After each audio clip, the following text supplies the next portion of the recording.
प्रदेश से 1 थे, हरियाणा से 4 थे और राजस्थान से 1 थे।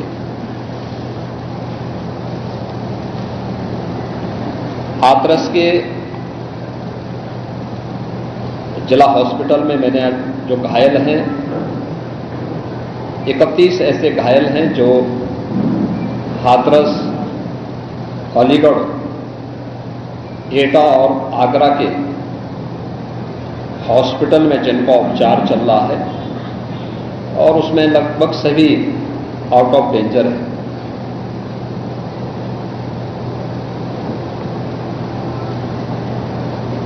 हादसे के बारे में जो वहां के चश्मदीद हैं, जो इस घटना के शिकार हुए थे, गंभीर रूप से घायल हो गए थे, उनमें से ज्यादातर जो लोग हैं जिनसे आज मैंने बातचीत भी किया है, वे सभी इस बात को बोलते हैं कि हादसा कार्यक्रम के उपरांत जब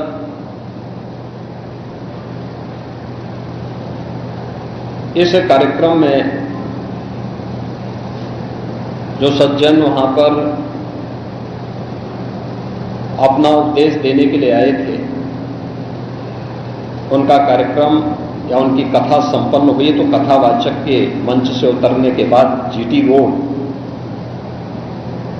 में जैसे ही उनका काफिला आया था तो उन्हें छूने के लिए जब महिलाओं का एक दल उधर बढ़ा तो उनके पीछे पीछे भीड़ गई और इसी के बाद वे एक दूसरे के ऊपर चढ़ते गए। सेवादार भी लोगों को धक्का देते रहे, जिसके कारण दोनों ओर, जीटी रोड के दोनों ओर और जीटी रोड के अंदर भी ये सब हादसा वहां पर होता हुआ दिखाई दिया। इसका सबसे दुखद पहलू यह था कि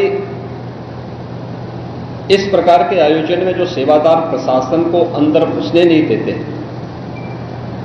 दुर्घटना होने के तत्काल बाद या दुर्घटना के दौरान प्रारंभिक रूप में इन्होंने पहले वहां पर इस मामले को दबाने का प्रयास किया, लेकिन जब उन्हें प्रशासन ने हॉस्पिटल ले जाने की कार्रवाई प्रारंभ की तो इनमें ज्यादातर सेवादार वहां से भाग गए। इस पूरी घटनाक्रम के लिए हम लोगों ने एडीजी आगरा की अध्यक्षता में एक एसआईटी गठित की है, जिसने अपनी प्रारंभिक रिपोर्ट दी है और इस घटना की तह में जाने के लिए उनसे कहा गया है। बहुत सारे ऐसे पहलू हैं जिन पर जांच होनी बहुत आवश्यक है। अब तक प्रथम दृष्टया जो थी हमारी कार्रवाई ये थी कि राहत और बचाव के कार्य को आगे बढ़ाने के बाद आयोजकों को पूछताछ के लिए बुलाना, घटना के बारे में, हादसे के कारणों के बारे में उनसे भी पूछताछ करना और फिर घटना की लापरवाही और जिम्मेदारों की जवाबदेही भी इसके लिए तय करना, जिसके लिए पहले से ही एफआईआर यहां पे दर्ज हो चुकी है। इसके लिए कार्रवाई आगे बढ़ रही है। हम लोग इस बात को किसी भी प्रकार से डिनाई नहीं कर सकते कि इस प्रकार की घटना केवल एक हादसा नहीं होता है। अगर हादसा भी है तो उसके पीछे कौन जिम्मेदार है, और अगर वह घटना घटित हुई है तो इसके पीछे हादसा नहीं तो साजिश किसकी है, कौन इसके पीछे है। इन सभी पहलुओं को लेकर के राज्य सरकार ने तय किया है कि हम इसका एक जुडिशियल इंक्वायरी भी करवाएंगे और जुडिशियल इंक्वायरी हाईकोर्ट के एक रिटायर्ड जज की अध्यक्षता में होगी, जिसमें प्रशासन और पुलिस के भी रिटायर्ड सीनियर अधिकारियों को रख करके इस पूरी घटना की तह में जाकर के जो भी इसके लिए दोषी होगा उन्हें इसकी सजा देना और इस प्रकार की घटना की पुनरावृत्ति न हो, इनके बारे में एक सुझाव और एक एसओपी उनके माध्यम से बनाई जा सके, जिसे आगे इस प्रकार के किसी भी बड़े आयोजन में लागू किया जा सके। यह हम लोग सुनिश्चित करेंगे। और मैंने यहां पर भी हाथरस में भी और सिकंदराबाद के घटनास्थल का मैंने दौरा किया, यद्यपि वहां काफी बारिश थी, और वहां जाकर के मैंने एक बार उसको देखने का प्रयास किया है। यद्यपि प्रशासन ने पहले से इसके मैप भी बना के तैयार किए थे, वो भेजे भी थे, लेकिन हादसे के कारणों की प्रारंभिक व्यवस्था देखी जा सके इसको देखने के लिए वहां पर मैं स्वयं गया था। और हमारे 3 मंत्री यहां पर कल से ही कैंप कर रहे थे। मुख्य सचिव और पुलिस महानिदेशक भी यहां पर कल से ही कैंप कर रहे हैं। सीनियर अधिकारीगण भी यहां पर पुलिस और प्रशासन के अधिकारीगण यहां पहले से ही कैंप करते हुए इस पूरी घटना के लिए जिम्मेदारों की जवाबदेही तय करने की भी दिशा में आगे कार्रवाई की जा रही है, जिसमें कुछ विशेष दल बनाए गए हैं, जिनमें अलग अलग जनपदों में उनकी कार्रवाई अब प्रारंभ होगी और प्रारंभिक जांच के बाद आगे की कार्रवाई को हम लोग आगे बढ़ाने का कार्य करेंगे। यह यहाँ की घटना के बारे में था और जुडिशल इंक्वायरी के बारे में आज ही इसके नोटिफिकेशन शासन के द्वारा भी जारी हो जाएगी। महाराज जी, बाबा के खिलाफ कार्रवाई होगी। बाबा को नामजद नहीं किया गया है।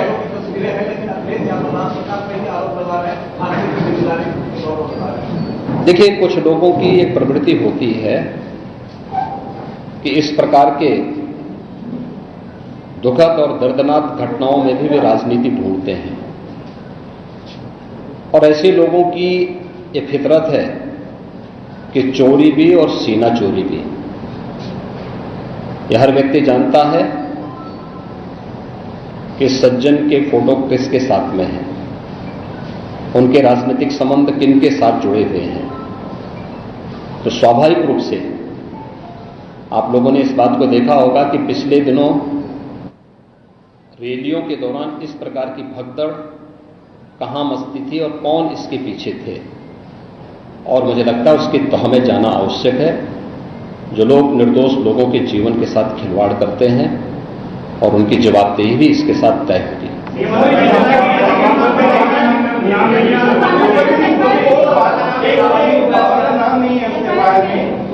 आपने कहा कि ऐसे आयोजनों में प्रशासन को घुसने की इजाजत नहीं होती है, तो ऐसा क्यों होता है कि क्या भविष्य में ऐसी चीजें ना हो? देखिए प्रशासन प्रथम दृष्टया ये मान के चलता है कि धार्मिक आयोजन है, उनके सेवादार इस प्रकार के आयोजनों की जिम्मेदारी अंदर से स्वयं निभाएंगे। और बड़े बड़े आयोजन होते हैं, ऐसा नहीं कि ना होते हो। सावधानीवश वहां पर फोर्स प्रशासन तैनात करता है, लेकिन आउटर रिंग में उनकी फोर्स होती है। अंदर अगर आप देखेंगे तो उनके स्वयंसेवक के सेवादार ही इस पूरे व्यवस्था का संचालन करते हैं, उनकी देखभाल करते हैं। और जहां पे भीड़ अनुशासित होती है, धार्मिक और आध्यात्मिक श्रद्धा भाव के साथ लोग जहां आते हैं, वहां पर भीड़ अनुशासित भी रहती है।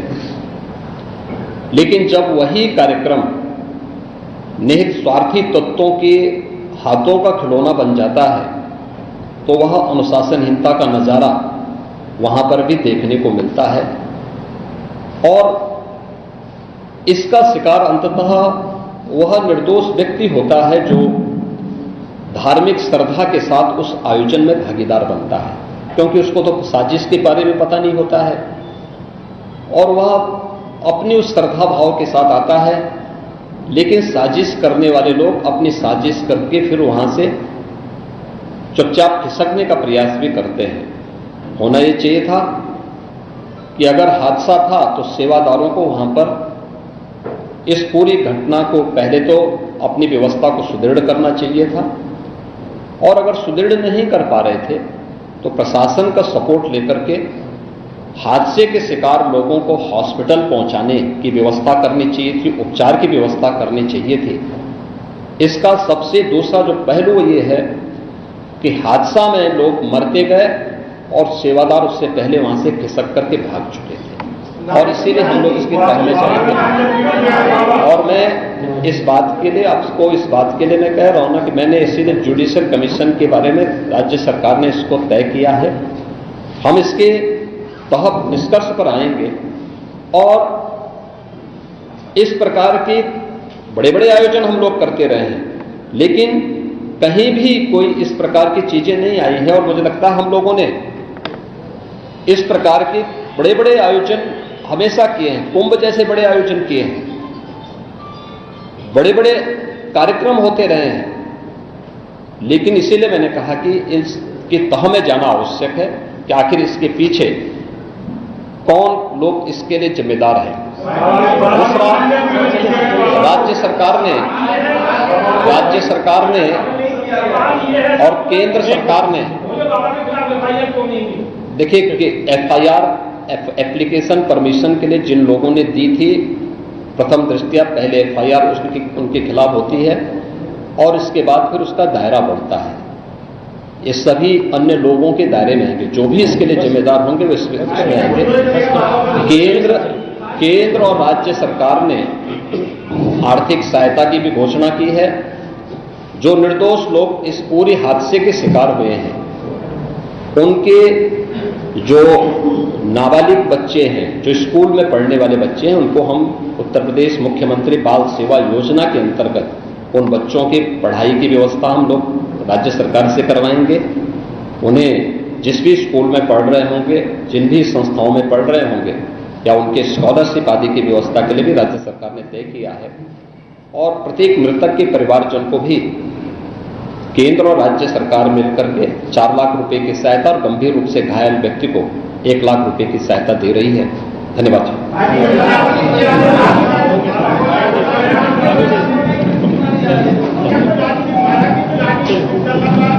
जनपद के सिकंदराबाद तहसील के गांव में एक दुखद और दर्दनाक घटना अपराह्न में घटित हुई।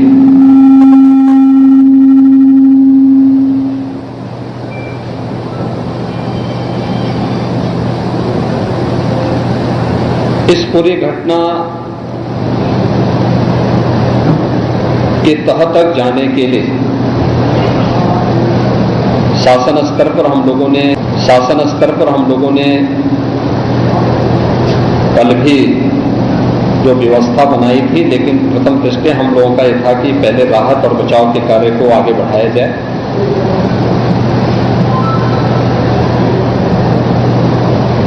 इस पूरी जो अभी हादसा है, इस हादसे में 121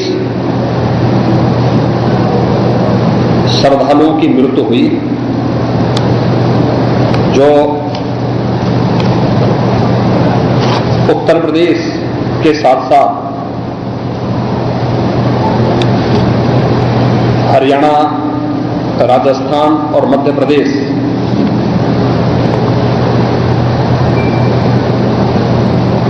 से भी जुड़े हुए थे। उत्तर प्रदेश में हाथरस, बदायूं, कासगंज, अलीगढ़, एटा, ललितपुर, शाहजहांपुर, आगरा, फिरोजाबाद, गौतम बुद्ध नगर, मथुरा, औरैया, बुलंदशहर, पीलीभीत, संभल और लखीमपुर खीरी, इन 16 जनपदों के भी कुछ श्रद्धालु जन थे जो इस हादसे के शिकार हुए हैं।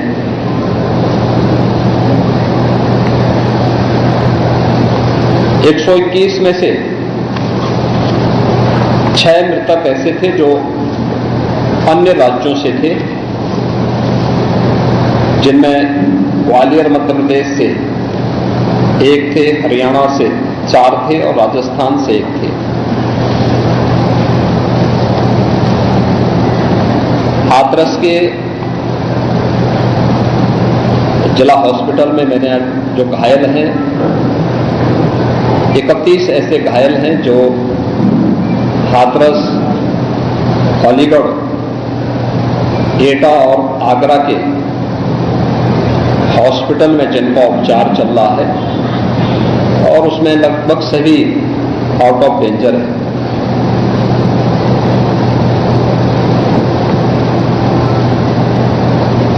हादसे के बारे में जो वहां के चश्मदीद हैं, जो इस घटना के शिकार हुए थे, गंभीर रूप से घायल हो गए थे, उनमें से ज्यादातर जो लोग हैं जिनसे आज मैंने बातचीत भी किया है, वे सभी इस बात को बोलते हैं कि हादसा कार्यक्रम के उपरांत जब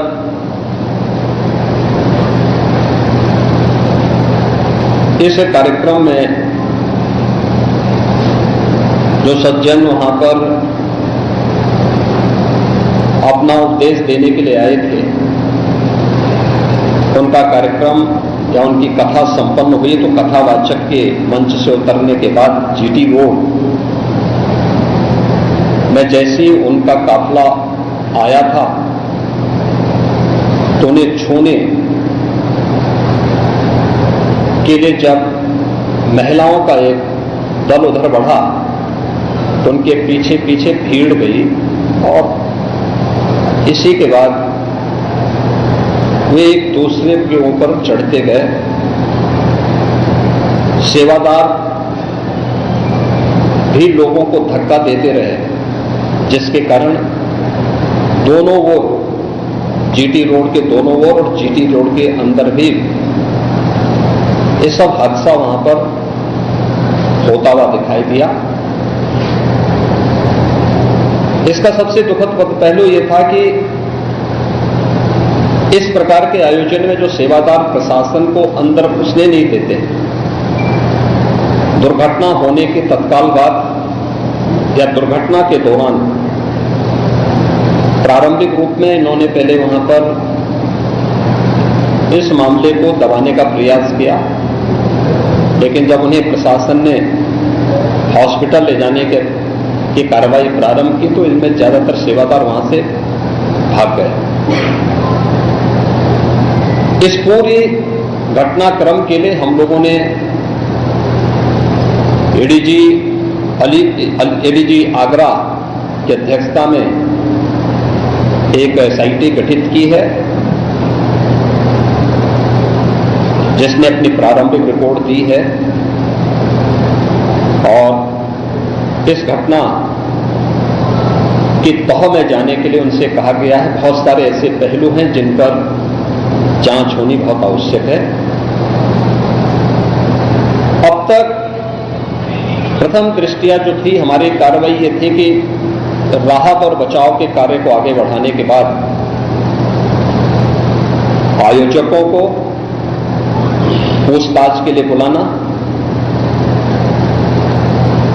घटना के बारे में, हादसे के कारणों के बारे में उनसे भी पूछताछ करना और फिर घटना की लापरवाही और जिम्मेदारों की जवाबदेही भी इसके लिए तय करना, जिसके लिए पहले से ही एफआईआर यहां पे दर्ज हो चुकी है। इसके लिए कार्रवाई आगे बढ़ रही है। हम लोग इस बात को किसी भी प्रकार से डिनाई नहीं कर सकते। इस प्रकार की घटना केवल एक हादसा नहीं होता, अगर हादसा भी है तो उसके पीछे कौन जिम्मेदार है, और अगर वह घटना घटित हुई है तो इसके पीछे हादसा नहीं तो साजिश किसकी है, कौन इसके पीछे है। इन सभी पहलुओं को लेकर के राज्य सरकार ने तय किया है कि हम इसका एक जुडिशियल इंक्वायरी भी करवाएंगे, और जुडिशियल इंक्वायरी हाईकोर्ट के एक रिटायर्ड जज की अध्यक्षता में होगी, जिसमें प्रशासन और पुलिस के भी रिटायर्ड सीनियर अधिकारियों को रख करके इस पूरी घटना की तह में जाकर के जो भी इसके लिए दोषी होगा उन्हें इसकी सजा देना, और इस प्रकार की घटना की पुनरावृत्ति न हो, इनके बारे में एक सुझाव और एक एसओपी उनके माध्यम से बनाई जा सके, जिसे आगे इस प्रकार के किसी भी बड़े आयोजन में लागू किया जा सके। यह हम लोग सुनिश्चित करेंगे, और मैंने यहां पर भी हाथरस में भी और सिकंदराबाद के घटनास्थल का मैंने दौरा किया, यद्यपि वहां काफी बारिश थी, और वहां जाकर के मैंने एक बार उसको देखने का प्रयास किया है। यद्यपि प्रशासन ने पहले से इसके मैप भी बना के तैयार किए थे, वो भेजे भी थे, लेकिन हादसे के कारणों की प्रारंभिक व्यवस्था देखी जा सके इसको देखने के लिए वहां पर मैं स्वयं गया था, और हमारे 3 मंत्री यहां पर कल से ही कैंप कर रहे थे। मुख्य सचिव और पुलिस महानिदेशक भी यहां पर कल से ही कैंप कर रहे हैं। सीनियर अधिकारीगण भी यहां पर पुलिस और प्रशासन के अधिकारीगण यहां पहले से ही कैंप करते हुए इस पूरी घटना के लिए जिम्मेदारों की जवाबदेही तय करने की भी दिशा में आगे कार्रवाई की जा रही है, जिसमें कुछ विशेष दल बनाए गए हैं, जिनमें अलग अलग जनपदों में उनकी कार्रवाई अब प्रारंभ होगी, और प्रारंभिक जांच के बाद आगे की कार्रवाई को हम लोग आगे बढ़ाने का कार्य करेंगे। यह यहाँ की घटना के बारे में था, और जुडिशियल इंक्वायरी के बारे में आज ही इसके नोटिफिकेशन शासन के द्वारा भी जारी हो जाएगी। महाराज जी,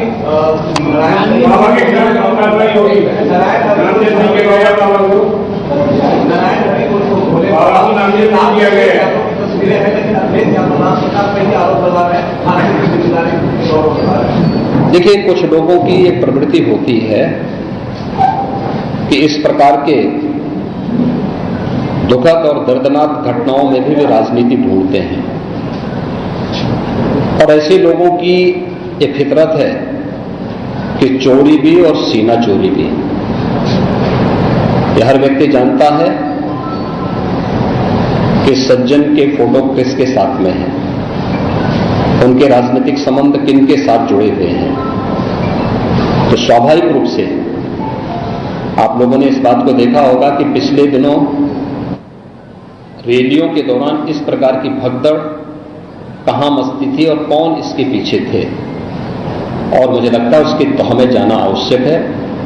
जो लोग निर्दोष लोगों के जीवन के साथ खिलवाड़ करते हैं, और उनकी जवाबदेही भी इसके साथ तय होगी।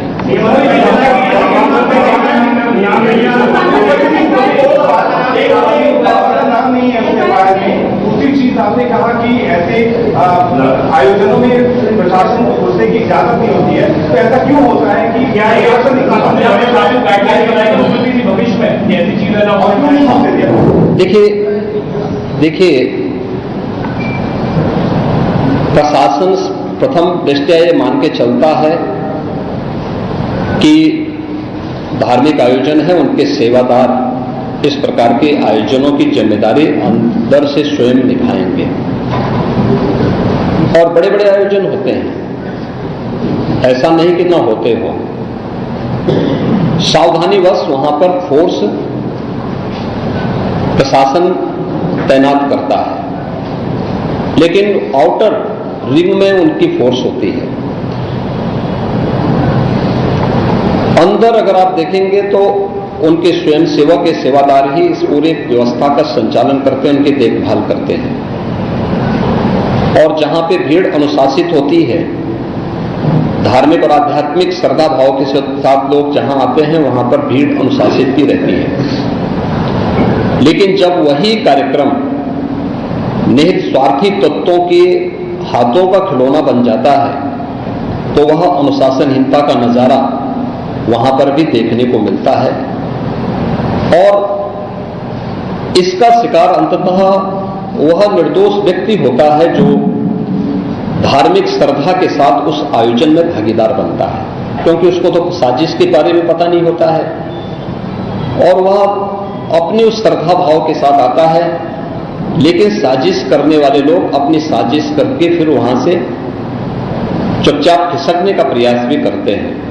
होना यह चाहिए था कि अगर हादसा था तो सेवादारों को वहां पर इस पूरी घटना को पहले तो अपनी व्यवस्था को सुदृढ़ करना चाहिए था, और अगर सुदृढ़ नहीं कर पा रहे थे तो प्रशासन का सपोर्ट लेकर के हादसे के शिकार लोगों को हॉस्पिटल पहुंचाने की व्यवस्था करनी चाहिए थी, उपचार की व्यवस्था करनी चाहिए थी। इसका सबसे दूसरा जो पहलू ये है कि हादसा में लोग मरते गए और सेवादार उससे पहले वहां से खिसक करके भाग चुके थे, और इसीलिए हम लोग इसकी पहले चलेंगे। और मैं इस बात के लिए आपको इस बात के लिए मैं कह रहा हूं ना कि मैंने इसीलिए जुडिशियल कमीशन के बारे में राज्य सरकार ने इसको तय किया है।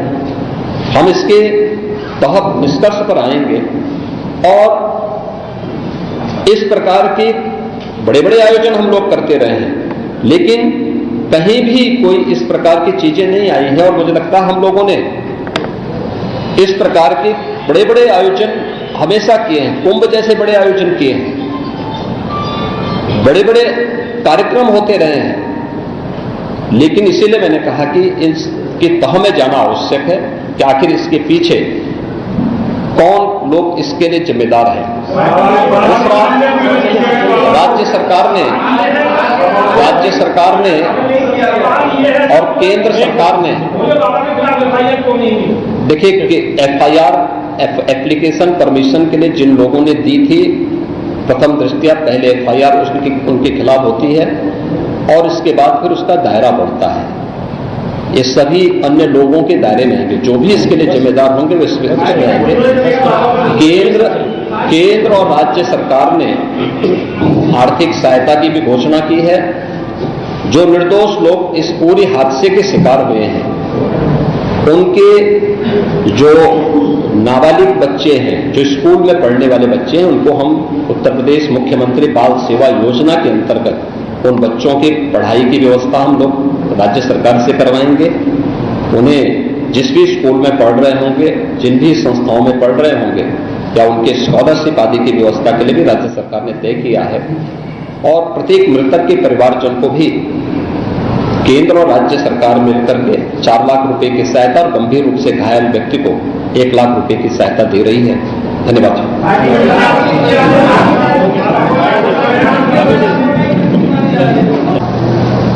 शासन स्तर पर हम लोगों ने कल भी जो व्यवस्था बनाई थी, लेकिन प्रथम दृष्टया हम लोगों का यह था कि पहले राहत और बचाव के कार्य को आगे बढ़ाया जाए।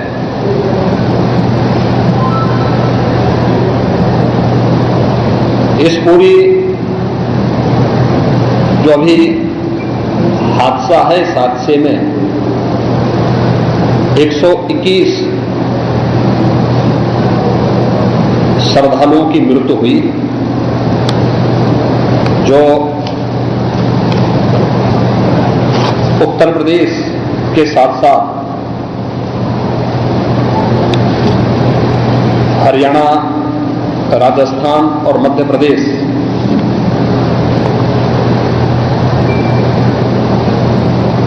से भी जुड़े हुए थे। उत्तर प्रदेश में हाथरस, बदायूं,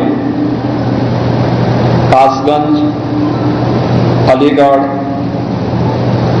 एटा, ललितपुर, शाहजहांपुर, आगरा, फिरोजाबाद, गौतम बुद्ध नगर, मथुरा, औरैया, बुलंदशहर, पीलीभीत, संभल और लखीमपुर खीरी, इन 16 जनपदों के भी कुछ श्रद्धालु जन थे जो